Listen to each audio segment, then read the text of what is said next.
We have a young Turk. He has done masters in business administration, switched over to his own startup. He is a die-hard community civic, trustee of Kashmiri Hindu Cultural Welfare Trust also, a singer, violinist, a very devoted worker. Whatever you tell him, he will do it. I invite Rakesh Ganju to come up and give a big hand.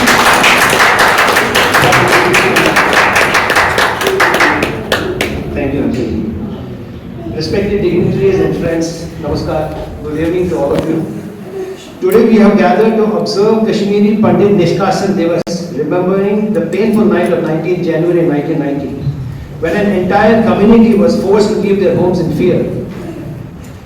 But let me tell you, this was not the first time Kashmiri Hindus had to leave Kashmir. It was in fact the 7th or 8th exodus of our long history. Let us go back in time to understand how this happened. Now the question is how Islam came to Kashmir. Islam came to Kashmir in the 14th century. Before that, Kashmir was known as center of learning, culture and spirituality. It was home to Hindus and Buddhists for thousands of years. In 1320, a Ladakhi prince named Ranjan Shah became the first Muslim ruler of Kashmir. He converted to Islam after meeting a Sufi saint named Bulbul Shah. After 19 years, in 1339, the Shahmi dynasty started Muslim rule in Kashmir. At first, the rulers were tolerant, but over time, things started to change. Now, the first exodus. The first major exodus of Kashmiri Hindus happened for about 24 years under Sultan Sikandar Butshikan from 1389 to 1413. Temples were destroyed, Hindu practices were banned. Many Kashmiri Hindus were forced to convert to Islam, leave valley or face violence. Thousands of Hindus fled, marking the first time our community was uprooted. Now we talk about the other exoduses. 15th century, Sultan Zainul-Abidin, called Badsha, tried to bring peace, but we had already earlier damages happened which forced many Hindus to leave again. Then 16th century, when the Mughal Empire took over Kashmir, under Akbar, wars caused more people to migrate. 18th century, the Afghan Durrani rulers taxed Hindus heavily and treated them cruelly, leading to another exodus. Hear the story, like I have lived in Habakadal area, and I have heard that Habakadal was Bata Sagat Kandasos Tarun, Temsos Atpur Tarun Musamman. So that he could cross the bridge from one side to another. Then 19th century, the Sikh rule, the situation did improve, but Totana's economic problems had already forced smaller migrations. 20th century, like India's partition, violence in Jammu and Kashmir caused Hindus to leave again. And the seventh exodus, 1989 to 1990, the most recent exodus, happened most painful way. It started in 1989. Terrorists began targeting Kashmiri Hindus, killing them, forcing them to leave.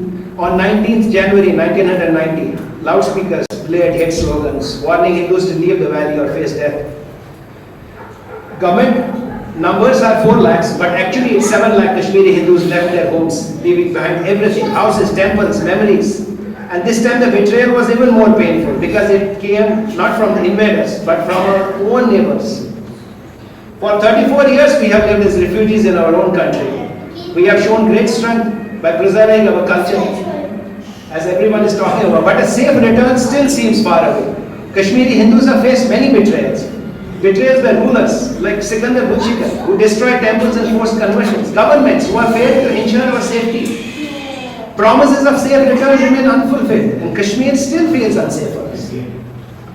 Returning to Kashmir is not about going back, not only going back, it's about feeling safe, respected, and rebuilding trust. And now, why did I talk about this history? Our exodus in 1991 was the first time we were forced to leave. It was the result of centuries of persecution and displacement. But despite all the challenges, we have survived. As Rakesh Nagri Sahab has also told, we kept our culture alive. Forget about cassettes. We are doing it from Nijpadala. We continue to fight for justice and dignity. We did not leave Kashmir because we wanted to. We left Kashmir because we were left with no choice. I repeat, we did not leave Kashmir because we wanted to. We left because we were left with no choice. Today we dream of returning to Kashmir that is safe for each one of us. A Kashmir where no one has to leave their home because of hate or fear. Now I'll come back to conclusion. As we observe Nishkasan Divas, let us remember the pain of the past and work together for a bright future. We will return to Kashmir not as victims but as proud inheritors of our history and culture. This is our dream and together we will make it happen. Thank you. Thank you, Rakesh ji.